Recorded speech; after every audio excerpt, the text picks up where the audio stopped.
with another exciting episode of Unzip, Reboot and Leave URL podcast. Today we have someone who is PhD in public health.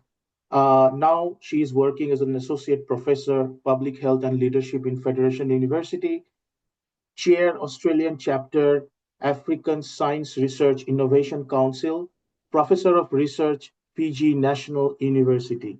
Please welcome Professor Mimmie Watts. How are you today, Mimmie? I'm very well. Thank you. Good time. Thank you. It's my pleasure to have a conversation with you. Okay, so you are working in Australia for 2 decades, more than 2 decades now, in academic capacity, but you are very well connected and wanted to do something for the migrant community, for the overall global community, women community. So you wear many hats many times, I know.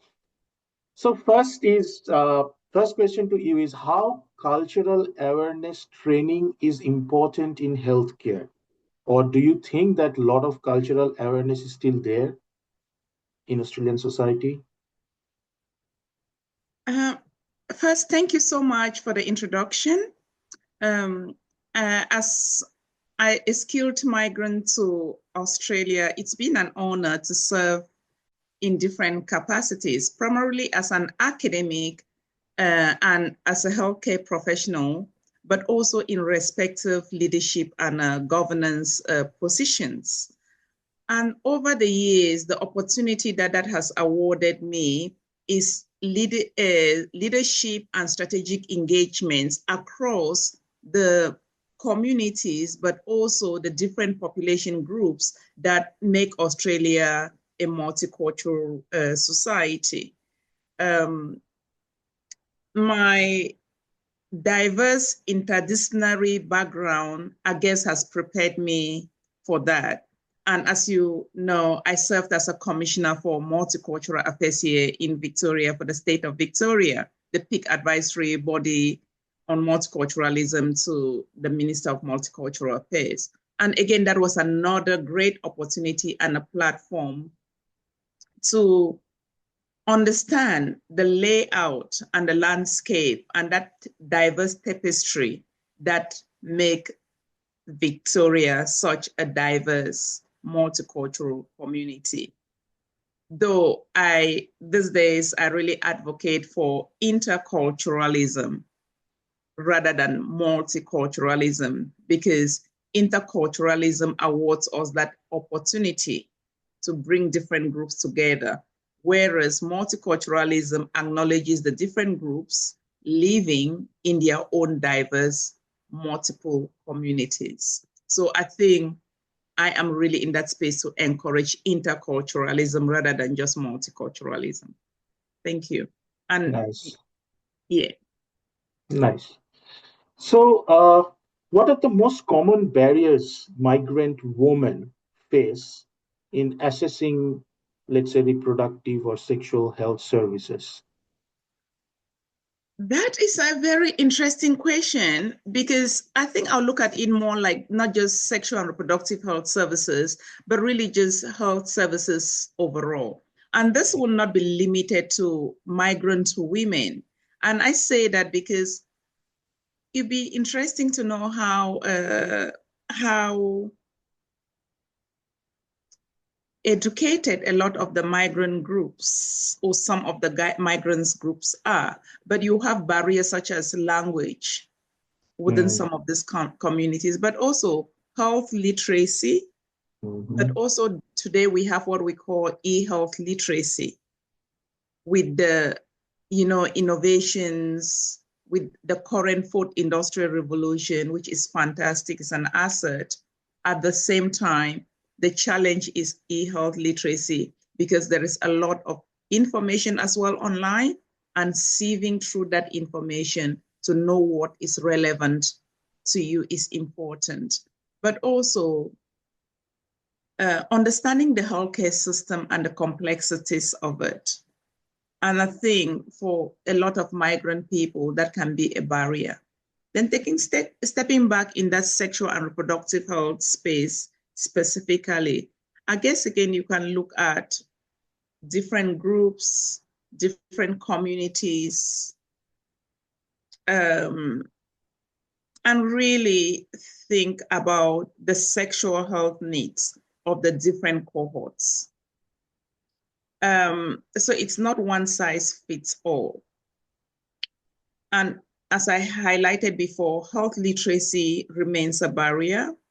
But when it comes to sexual and reproductive health, I think we had population groups that the young and some of the teenagers, and you know, my PhD, when I did it, what my topic was on teen pregnancy and refugee young women in Melbourne.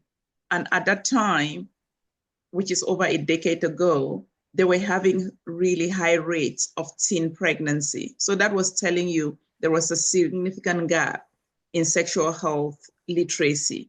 But what we have tried to do over the years is try to understand those challenges and see how we can close that gap. And I can assure you that gap is closing. It doesn't mean that it is not there.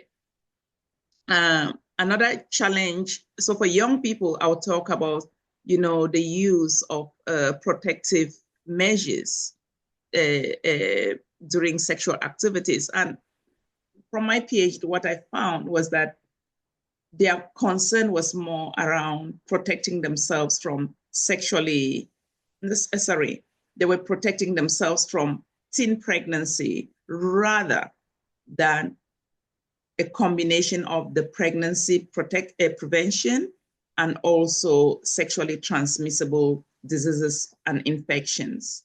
So one of the things that I did a lot with others was really to advocate and educate people around the risk beyond pregnancy to start thinking about protecting themselves against sexually transmissible diseases or STDs, STIs, etc., and of course HIV/AIDS. Wow. Okay.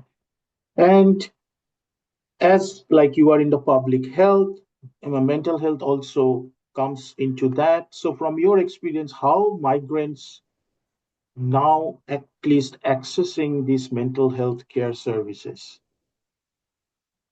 Mental health within the migrant communities, like you will know, there is still a lot of stigma. And I say that as somebody that came from a society where it was not often spoken overtly, but also a lot of people with mental health illnesses were either shoved away, you know, the management was not very good. But again, this is over, you know, a quarter of a century ago from that society. And I know that things have evolved, things have moved on. But what we also observe here is that a lot of people bring these values that they've, you know, inherited from those migrant communities. And we're talking about across the board. And as a result, there's still a lot of stigma associated with mental illness in these communities, non-acceptance. Some people are still, you know, ostracized because they've spoken out, and, you know, families will not engage with them because they've got that mental health person within their family, etc. So there's still a big gap. There are still challenges in these areas. But the reality is that I am aware that there is more knowledge, there is more awareness, there is more acceptance. And I think things can also only get better. Another challenge when it comes to mental health within the migrant communities has been the approach that mental health is managed. The Western model, you know, looks at, you know, getting to a third party, most often not a counselor or a specialized practitioner to help you. When you look at traditional and cultural societies, one of the things that happens in those societies is the socio-cultural dynamics that exist. Hence, people will go into, they speak to an auntie, they'll speak to a cousin. There are all these other checks and balances in place.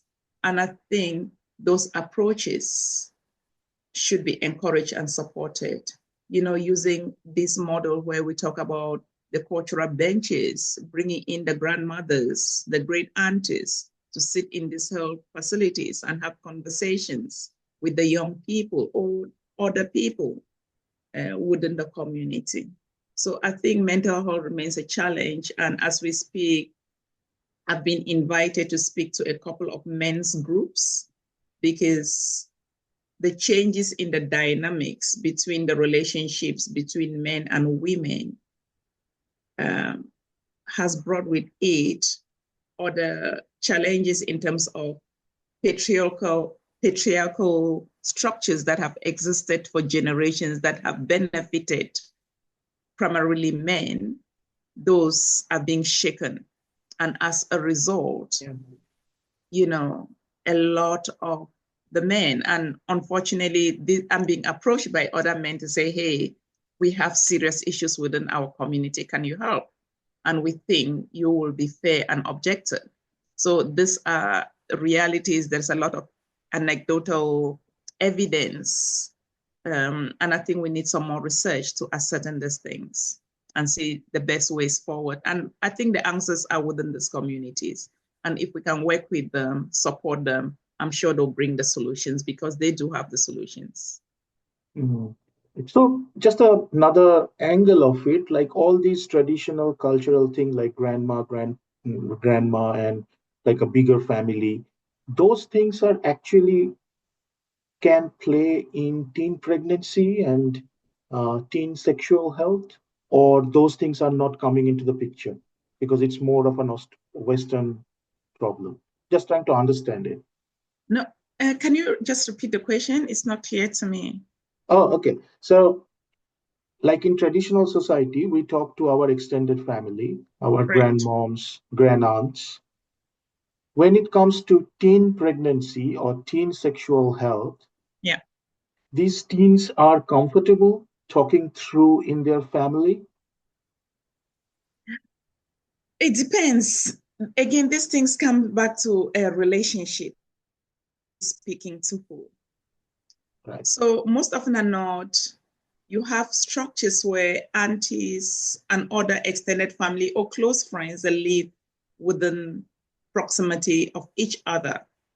And those frequent interactions create natural bonds such that the children outside of their parents or their mothers, they have the extended families to speak to. Then in other structures where you have, for example, intergenerational living or co-residency with 2-3 generations in the same homestead, that creates another opportunity where there are existing bonds between grandchildren and grandparents, aunts and great aunts.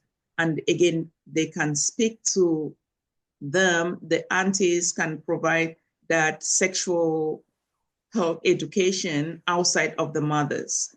In migrant communities, those social structures and cultural structures most often are not there because people tend to migrate alone and there is a very strong emphasis on nuclear families.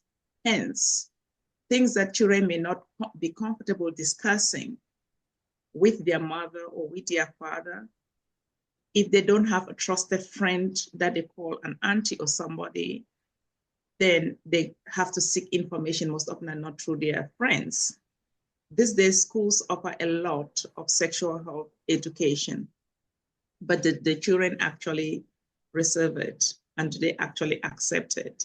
So again, there is a gap there, which I think we need to acknowledge. And I think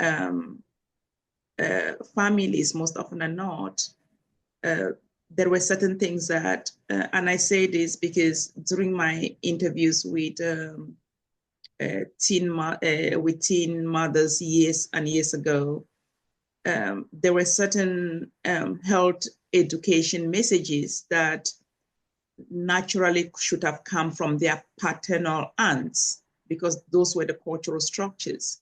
And in the absence of those paternal aunties, And in some, they had maternal aunts. Again, in the absence of those maternal aunts post-migration, the children then missed out on that. And their parents did not see it as their responsibility because culturally it is not their place to provide that information.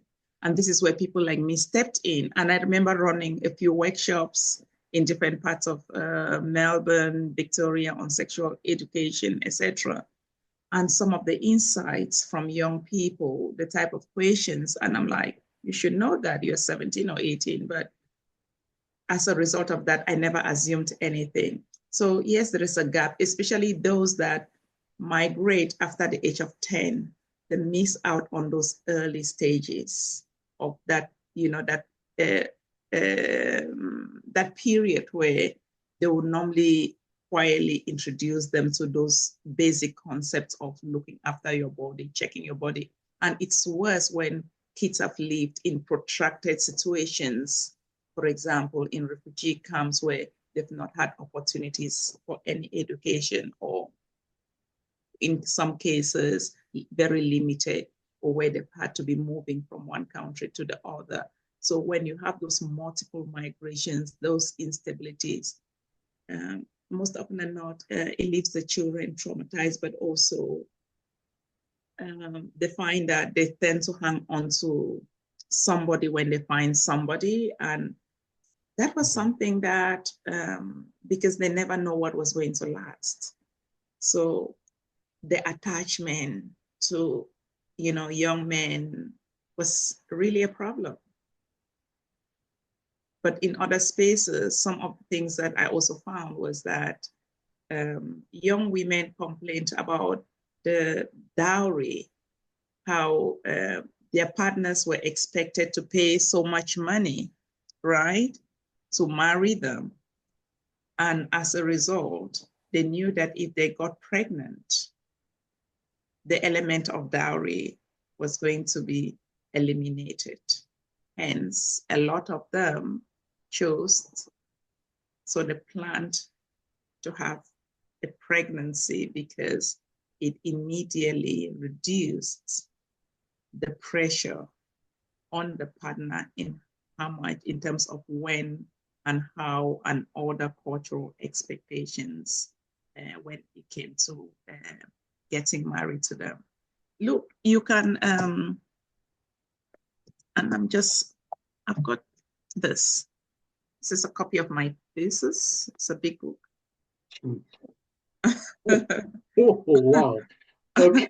So that's a copy of my thesis, and you find it on the La Trobe University research repository. Right. If you go online, La Trobe, research repository, where all research is deposited, but it's online. But I've published, I published quite a few papers out of the PhD as well, and one of the key ones was on early motherhood. So I encourage people to read some of that, and contraception knowledge, etc., because it really draws out on some of those cultural nuances, but also around, some of the measures that we can take in order to prevent and support young women in particular. Right. Okay.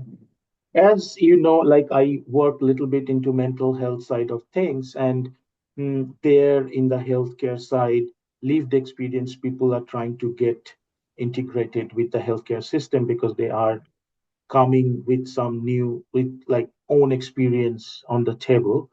Yeah. How does this lived experience, both migrant and migrant professionals, can contribute more, do you think, in the healthcare? I mean, like mental health is working, maybe this pregnancy or Alzheimer or something, the other problems, right? So that way, do you think like how this community can engage more into healthcare? I think one of the beauties and the strengths from the migrant community is that they have a lot of health professionals. Just last week, somebody got in touch with me and said, hey, can you help me with the name of a psychiatrist from the African community? Of course, I knew somebody was a psychiatrist, so I gave them the details. We are lucky to have skilled migrant professionals across all the different areas that you can think of. But health is one of the areas that I can tell you we've got a plethora of health professionals from India, from Africa, across different countries, etc. So I think it is about tapping, not just in their specialist skills and expertise, but also tapping into their cultural knowledge. Because the fact that those people come from those societies also mean they have a very good understanding of all the nuances and the intersectionality that a lot of these young people, but also migrant people, exist within. So it is beyond their health knowledge. It is also all the other structures that inform, but also shape that person as an individual. And the reality is that as a society, we understand that we are social beings. And a lot of the mental health issues stem back to one thing: isolation, chronic unemployment, chronic underemployment, racism, exclusion, name it, all of those barriers. So it is not about just treating people, sending them to counselors, putting them on medication. It is about looking at why are we having this increasing rates of mental health within the societies and within these communities, and really going into the root causes. One of the things I proposed during my PhD has been the Afrocentric framework in terms specifically when dealing with African people, understanding the social structures, but the cultural spaces that they have existed and the rich cultural values that their families bring with them and harnessing that. And I think, so for us to address these issues, we need first to understand and we need to know the history of those people, including myself, knowing my own history, knowing my own background, knowing who you are. And I think once there is that acceptance, once there is that acknowledgement, once there is that knowledge, I think we could comfortably say we are in that process of addressing, but also identifying the chronic underlying causes of mental health illness, because it's complex. It's not an isolated issue. It is intergenerational trauma for most of the young people, for most of the families, for most of the communities. And when people have had intergenerational trauma, medication is not going to fix it. Medication is going to help alleviate, the immediate or the medium effects, but you need to address the underlying causes. Yeah. And I think that is where we are as a society, that resistance to address some of those underlying causes. Right, okay. Now, as you are chair in Australian chapter of African Science Research Innovation Council, yeah. What was your experience there, and what kind of, eye-opening research you have seen? Okay, I'm going to start and just give a context about the African Science Research Innovation Council, African Union Commission, is a structure within the broader body of AUC, African Union Commission. And in 2016, the African head of states mandated the establishment of a science academy in all the 55 member countries. So representation of ASRIC members is from those 55 countries, and I am appointed by the elected chairs from those representatives. So it's quite a significant role, and it is quite an important role, and I feel very honored to be able to do what I am doing. And I'll encourage people to go online and look at the statute and the mandate of ASRIC, AUC. It's online. And my role here is really about working with what we call the members of the SID region. So the African diaspora from slave trade to today who identify, and I highlight the word who identify because not everybody identifies and wants to link back with the African continent are all members of the SID region. And that is global. So my responsibility is the SID region here. So you have the 5 geopolitical regions on the African continent. So North, South, East, West, and Central.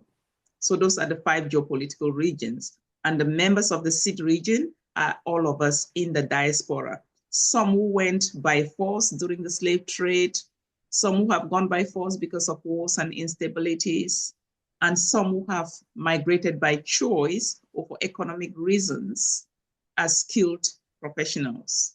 I am a skilled migrant, so I'm a brain drain or a brain gain, whatever you call it. But we are all members of the SID region. So through that work, one of the opportunities I've had is really engaging not just with the migrants of African background in Australia, but also really going back to and fro to the African continent and working and engaging with different members of ASRIC across the spectrum. The expertise of the diaspora is unbelievable, but they also have a lot of the economic power. And the SID region is encouraged to use some of that capital in the development of the continent. Africa's got everything. And when I say they've got everything, it is all the challenges of leadership. It is also about us being the coalition of the willing, knowing our responsibilities, knowing and valuing who we are, and seeing why, as Pan-Africanists, we can work together to build a continent. There's a lot that has already been built. It's about, bringing our skills back to the continent. So my role is, working with some of those experts. I did a presentation only a few days ago to one of our communities at their invitation to the leaders. I speak a lot informally to different members of the diplomatic corps. I'm supposed to be meeting with them at some point soon. And different organizations. And it's all about identifying that expertise and linking them back into back to the African continent so that they can contribute to the building, to the stability, and to the success of the African continent. I can tell you a lot of African people give back so much to the African continent. They already give back so much, but this is really an opportunity to provide them with a formal structure and avenues to do it as a collective, because we have more impact as a collective rather than as individuals alone. Yes, still do what you're doing with your family. Yes, still do what you're doing with your community. But as a collective, we are stronger and we are more powerful. And everybody knows that. Wow, nicely said. Nicely said. You also engaged in Victorian Multicultural Commission as a commissioner. How was that experience and how was the work? Please explain to the migrant community. Yes, I served as a commissioner for multicultural affairs for 4 years, and it was such an honor. I attended, participated, and did a lot of events, hundreds of events, speaking at, speaking engagements, but also bringing in my academic skills. And I think for me, that was the bonus. It gave me the opportunity to understand the cultural nuances, for example, that existed within the Lebanese community, the Greek community, the Indian community, the Nigerian community, the Cameroonian community, name it, right? And I think when you sit in a position that provides you an opportunity to engage at that level, so you meet the grassroots, but you also meet, you know, the highest people, the most influential people in society. And it was not uncommon, as I would say to people sometimes, for me to walk into a room of refugee women, but then I walk into another room of some of the top business people in the state. And then I walk into another room, is politicians and other people. So that mix and having that opportunity to engage at every level was very rewarding, but it also highlighted the gaps in terms of the economic disparities within our community. But there was something that was common, regardless of somebody's socioeconomic status, regardless of their education attainment. People wanted to do better for themselves and for their families. For me, that was a lot of what underpinned it all. I also learned something, there's so much respect for education. If people tell you that people don't value education, one of the reasons I did what I did, and I could, and I still do, is because they knew that when I'm sitting there, I'm speaking facts. They knew that they could rely on me in terms of the quality of what was supposed to be shared, because I was coming in from a position of knowledge as well. And when I wasn't sure, and if I am not sure, and that includes even now, I ask, oh, I'll tell you, I'm not sure about that, and I'll come back to it. So that level of authenticity, it is something that I like and I want to maintain. So working in that multicultural space, influencing policy, and we identify some of the policy gaps, and it was around the whole issue around Islamophobia, and we did some research in, I think, Bendigo, but also looking at the challenges that some of the migrant groups had in terms of engaging in sports, etc., and the financial and fiscal issues that they had, and working with government to change policy. So for me, it was really influencing policy for the benefit of the people and for the benefit of the policy. It was rewarding. As you mentioned about these policies and all, you actually worked last more than 2 decades. I am also similar, seeing this corporate structure and all. You mentioned about education is getting more and more value, Yeah. which I am also observing, because 20 years back it was not that much. What are the other things you are observing which the migrant communities, or as a whole, like global community, is getting advantage of, It's basic knowledge that the more you learn, the more you earn, because you Right. will have certain approaches and structures. It doesn't mean that people learn, they don't earn. No, they do. And lots of them do well too. But we're talking about the general masses, the general population, the majority. So the education is not only about going out there to earn money.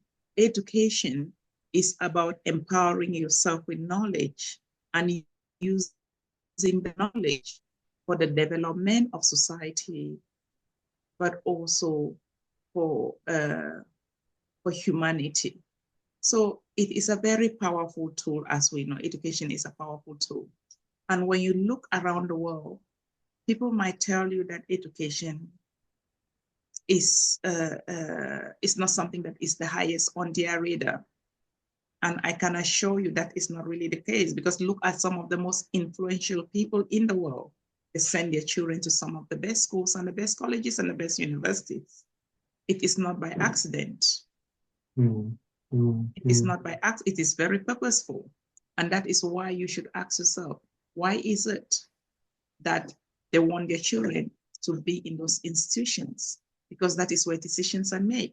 But that also is where they're going to meet others that together they change the world and they lay the groundwork. So it doesn't matter where you are.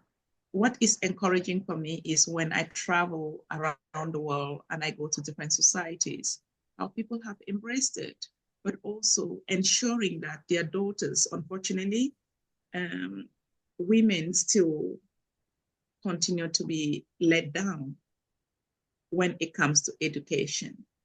And I think we have an opportunity to work with our allies in men to ensure that no woman in particular and no girl child is let down. So unfortunately, some families will still prefer to allow their sons, to get better education because in their minds, the girl is going to get married and go into another family. But that is not the reality. I think regardless of your gender, you should be encouraged based on your skills and ability to achieve to the best of your potential. And that is happening. A lot of parents and African parents know the value of that. And as a Black woman, I can say that around the world, especially within migrant communities, Black women are some of the most educated women. And an example, we know that in the USA, the most educated group of people are Black women. And that is something that, makes me happy, makes me proud. It makes me feel validated. But that doesn't reflect much in the media. Well, but it also doesn't negate the challenges that Black women face. But women like me have to continue to talk about it. Women like me have to continue to highlight it. If we don't, other people will tell our story the way they want to tell it. Yes. And that power is actually your education, because of your education, your social status, or strata is actually helping that. Yeah. So we are also almost end of it. And the last question, again, I come back to your work, your research, your engagement, which is around public health. So top one or top two, three, where you believe needs more attention and research in public health? Oh, global health is a big issue. And as we speak, I've got quite a few projects here and there, and all of them are important. I've got, leadership and AI, innovative treatments in chronic kidney disease and cardiovascular diseases. Mental health amongst young people globally is an issue. But I guess I'll flip it to say there are all the challenges, and I can tell you when it comes to research gaps, there are trillion of them. But what we do have is technology to help us close some of the knowledge gap.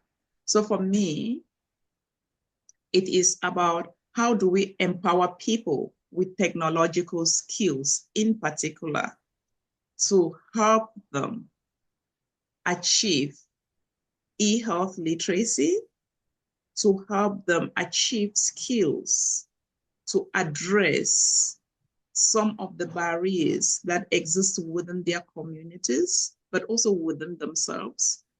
But importantly, for our societies, one of the biggest challenge that we have, and I'll again go back to mental health because you've asked me a few questions on that, to really think about decolonization. Because I think one of the biggest challenges that we have that have direct links, direct associations to mental health is still colonization of the mind amongst societies that were colonized. But also the groups that colonized, they're also feeling the impact regardless, because then they live in fear, they live in uncertainty, regardless of the resources. So for me, it is really about engaging the diverse groups in society and harnessing the capabilities of those in influential positions to make policies that benefit the entire humanity, but also some of the most marginalized groups. Seeing the invisible, who often are visible, but they remain invisible in our societies. Really having policies that shape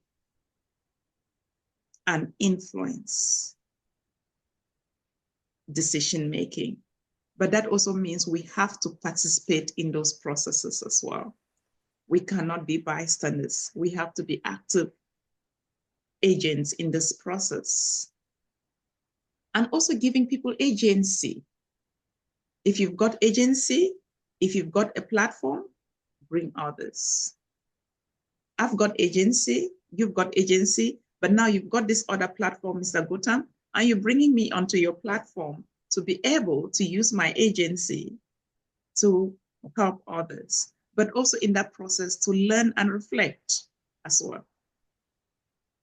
Absolutely. So I think we have an opportunity to harness the capabilities of modern technologies in order to improve not just the lives of people and improve health outcomes, but really to help change mindsets around the world, and also harness cultural capital that exists amongst the diverse groups in our society, and really looking at, for example, what made Africa so sustainable regardless of the challenges, what made India become a successful society.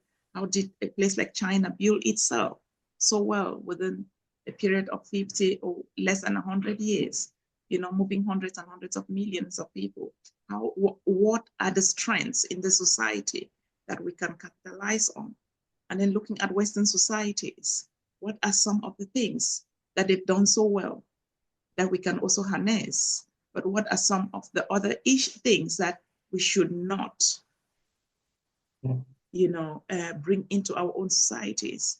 I mean, there is so much that we can talk in terms of, research gaps, policy gaps, etc. I mean, look at obesity. It's a chronic issue. Cardiovascular diseases. So name it, there's a lot. As I said, there are trillion research topics that we could explore. But it is on what are some of the good things and what is available for us to use to improve the livelihoods of people, but also to have an optimized policies that have the best and the most impact for better health outcomes for the different population groups. Excellent. So on that, as you know, if you want to live your life in your own terms, this is the right place for you. This is URL podcast. Thank you, Professor Mimmie, Professor Watt, for your time. And with that, we should end here. And down the line, we will also talk a few other issues. Thank you so much, Mr. Gautam. It's an honor to be here, and I look forward to, future conversations. And I hope this makes a difference. But I also encourage people to have a read at my book, Sahara Piercing the Thatched Ceiling. That's one of the times we first met over about almost a decade ago. So Sahara Piercing the Thatched Ceiling is online, and it tells you the composite story of Sahrawi, composite character of Sahara, which is a make-up character, but really reflects some of what we've discussed on this podcast. Thank you so much. Thank you. Thank you, Professor.